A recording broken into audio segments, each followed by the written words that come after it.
You...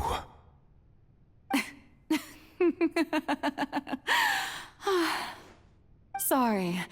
That shocked expression on your face is just too amusing. I couldn't help myself. You are not Furina. Who are you? The sweet sound of bewilderment. Marvelous. A sure sign that my attempt to deceive everyone was a resounding success. But to answer your question, I am FOCALOR. You know, the god.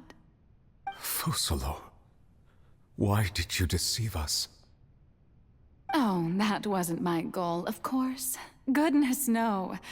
But I had to fool everyone else too, if I was to stand any chance of deceiving the heavenly principles. Deceiving the heavenly principles? It's all because of that pernicious prophecy. Dreadful, wasn't it? Everyone doomed to dissolve. Fontaine condemned to be flooded. One was not amused. In fact, one was positively bemused when that problem was thrust upon me by my dearest predecessor. That's the former Hydro Archon Egeria for the uninitiated.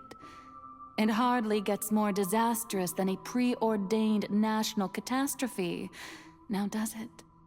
She knew full well that the prophecy would surely come to pass.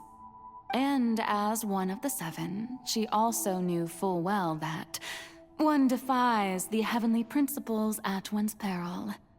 So yes, as you have no doubt surmised, it was a rather impossible situation that I found myself in.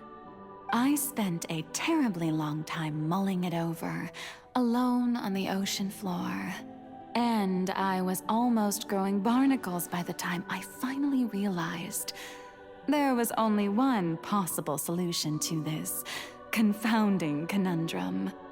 I had to outwit the heavenly principles, allow the prophecy to be fulfilled, ostensibly at least, while saving everyone at the same time. I'm a genius, I know. I can only assume that's why Egeria chose me as her successor. Although, looking back now, it was hardly the inheritance one dreams of. Between the task of saving the nation, the quotidian duties of the Hydro Archon, and not to mention the original sin of creating a new race of humans, I dare say she left me quite a colossal mess to clean up. But one can only play the hand one is dealt. I did not choose this, any more than I chose to be one of her Oceanid familiars. So you were also once one of the Oceanids, transformed into a human by Egeria's hand? Yes, I was. I always dreamed of becoming human.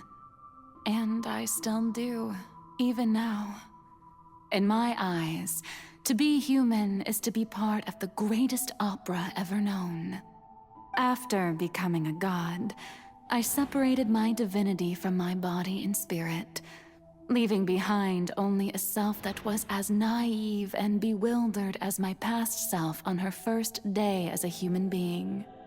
The me you see before you now is that divinity, and the human counterpart I left behind, I named Furina. She could feel joy, sorrow, and everything in between. She could be as vain and conceited, or as meek and vulnerable as she wished. Her strengths were of a kind only a human could possess, as were her shortcomings. But in my eyes, Furina's humanity was what made her perfect. She was perfectly human in every way. The person I always wanted to be. Anyway, so then I cursed her. All part of the plan, of course. The plan to deceive the heavenly principles. Do you still remember the final scene of the prophecy? The Hydro Archon alone, weeping on her throne. In order that the prophecy might appear fulfilled, I invited Furina to be an actress, to play the part of the Hydro Archon in the prophecy. Under the curse I placed on her, so long as I, FOCALORS' divinity, continued to exist, she could not die. But nor was she free to live her life in the pursuit of happiness.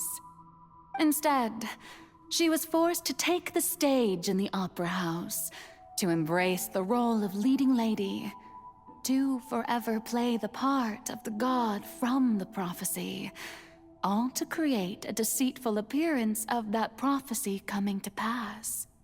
I suppose now you probably understand why your court is called the Opera Epiclese. But Farina is only human, isn't she? Even though she has had a long life, her mind is no stronger than that of any other ordinary human being. I cannot begin to fathom what she has had to endure. It must have been torture for her. It has indeed. And although she is, in a sense, me in human form, I most definitely owe her an apology for it.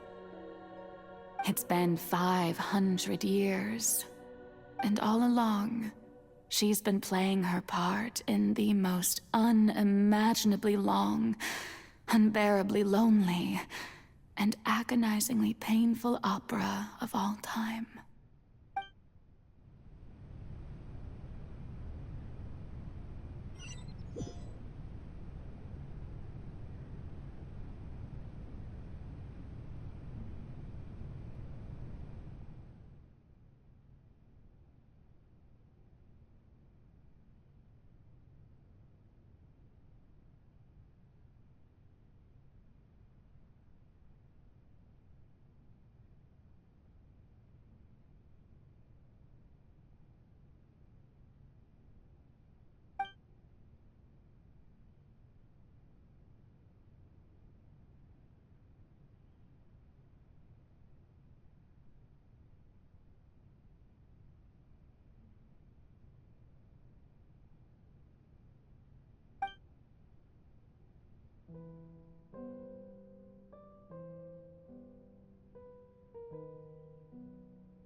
Oh, who permitted you to come onto the stage?